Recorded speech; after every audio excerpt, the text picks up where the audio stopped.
What happens when you mix a 4-track onto VHS? Let's find out.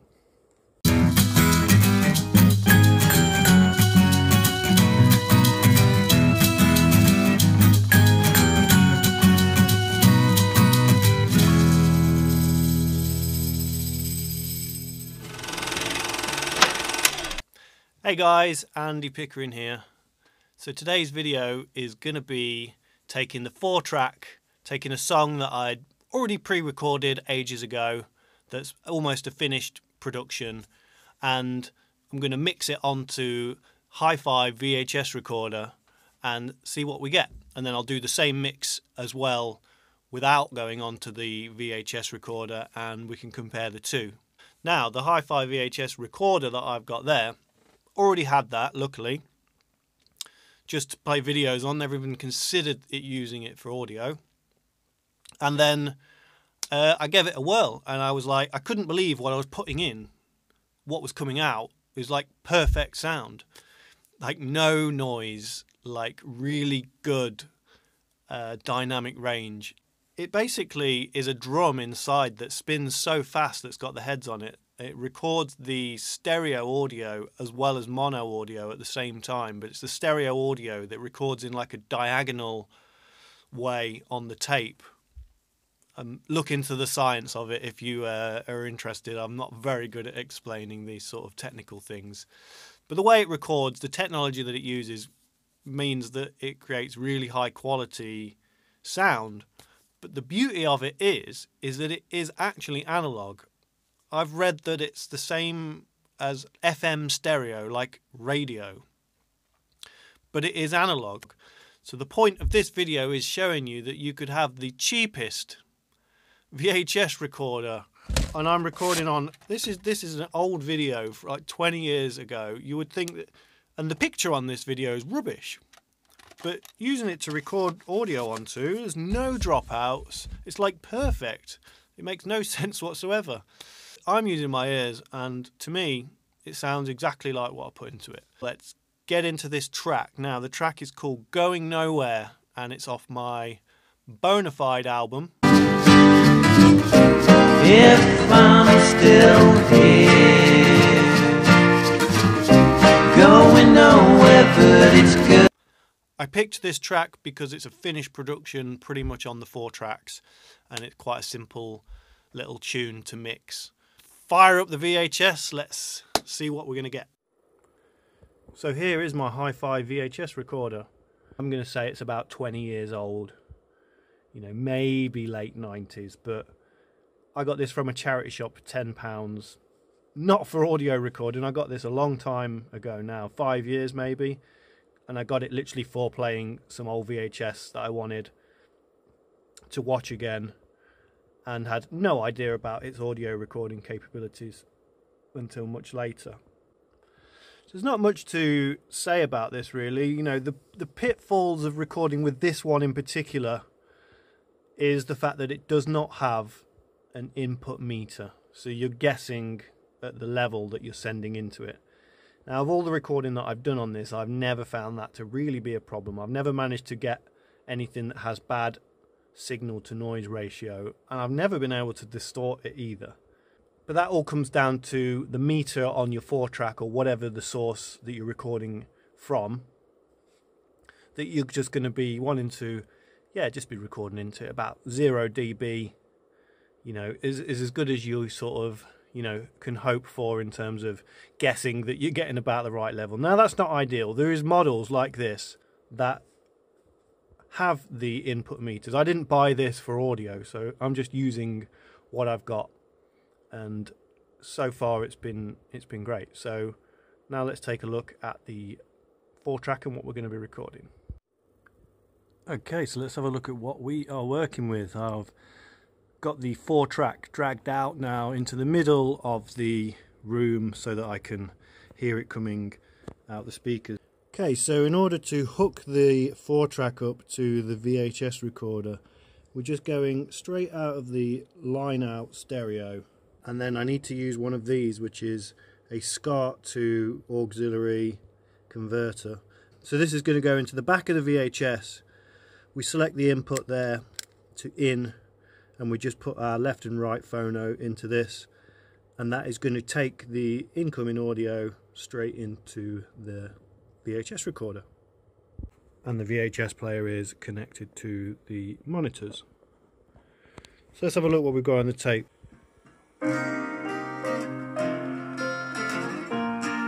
So we've got a piano, an acoustic, and a shaker bounced onto one track there.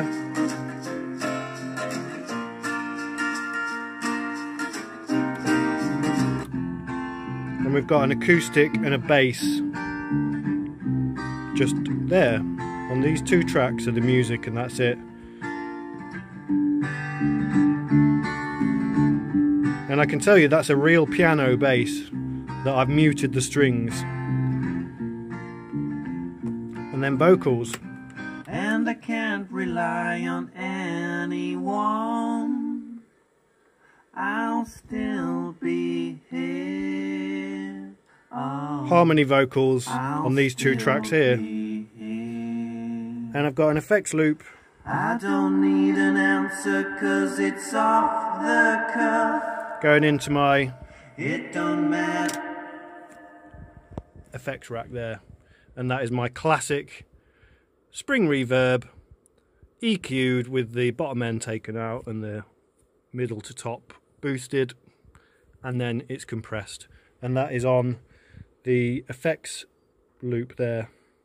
Okay, so I've got my meters switched to left and right here. So on this you can either be monitoring the track or the final left and right output.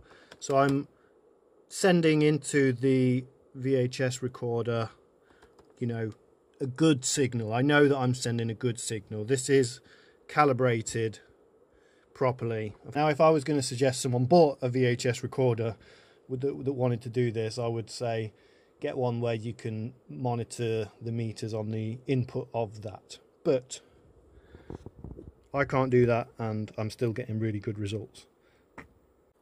Okay, so everything is set now.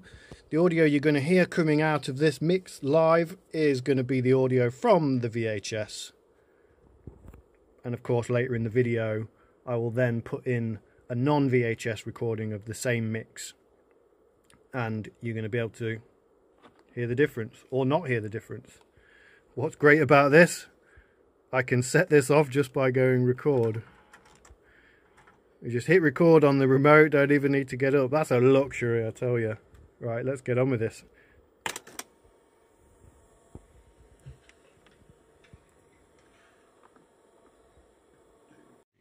One, two, three.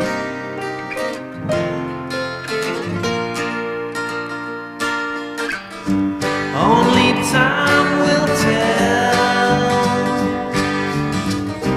if I'm still here. Going nowhere, but it's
answer 'cause it's off the cuff. It don't matter much to me. Sometimes when I'm down I would not wish living on my worst enemy. Oh, only time will tell if I'm still here, going nowhere but it's good enough. I'll still be here. Oh, I'll still be here.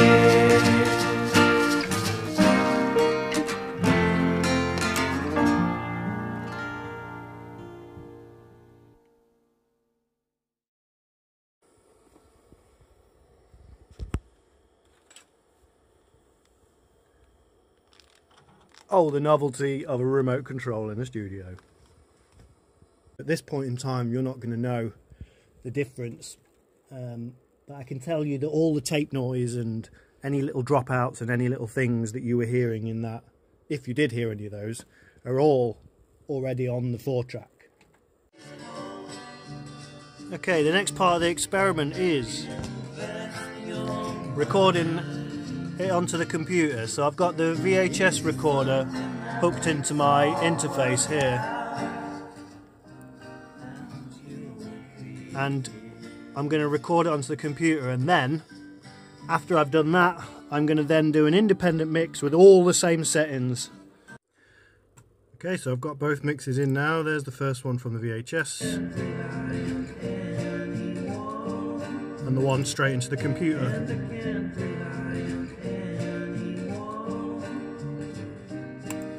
Right, let's do a quick A and B before I give my final thoughts.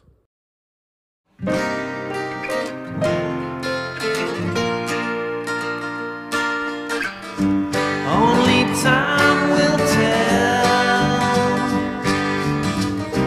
if I'm still here.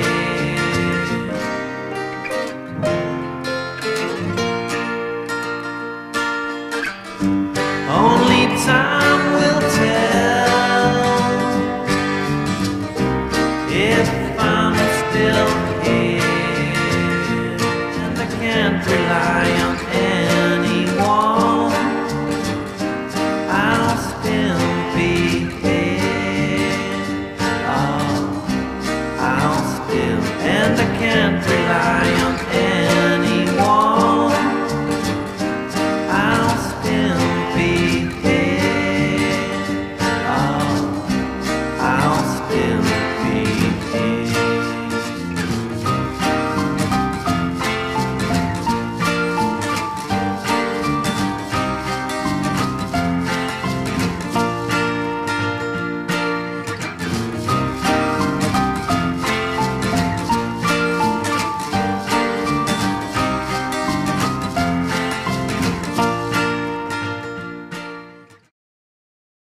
Okay, and there we go. So let me know in the comments what you thought about the difference between the A and the B. I can't believe how good it is, to be honest. You know, I really can't. The only thing that would stop me using it if I was going digital straight away is the fact that it sounds so good that I can't distinguish the point in using it, if that makes sense. Now, you know, if you're going digital, like using the VHS, I can't distinguish what it does apart from it being just perfect. I would like to be able to hear that it does stuff, pleasing stuff. It doesn't do anything unpleasing. That's what blows my mind about it.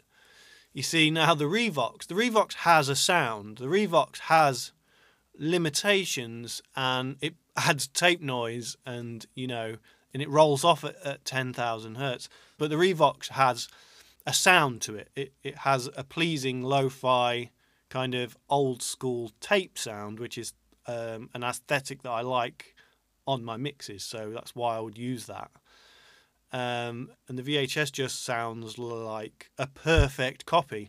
But you see, what's great about that is that if you were using it for bouncing, you could mix 4 tracks onto that into stereo, mix that back onto your tape, pretty much a carbon copy with hardly any generational loss. It has no noise, no tape noise, anything like that. And then you could have 2 more free tracks. So, you know, you could do that. Or if you're just wanting to be a pure analog person on a shoestring budget and you've just got a 4-track and you want to mix down onto something, that is just a ridiculously good idea. Now, I'd love someone to try and change my mind at how... I can't believe how good it is. I really can't. The fact that it is in the analog domain is you're not worrying about, oh, my converters, you know, analog to digital converters, because that's what everything is about when you're tracking digitally, you know. You're not worrying about converters, it's just a good pure analog sound. It's ridiculously powerful, and it cost me £10. So really successful, you know, fun kind of experiment. And also, you know, how great is it to always just be staying in the analog domain and being able to do full productions without the use of having to look at coloured boxes in a DAW and get really bored with life doing that. Okay, so if you like my music, links below to my Bandcamp. You can stream all my music everywhere. Follow me on Instagram. And I'm going to try and keep making these videos as often as I can about fun analog times. All right, cheers everyone. Thanks very much.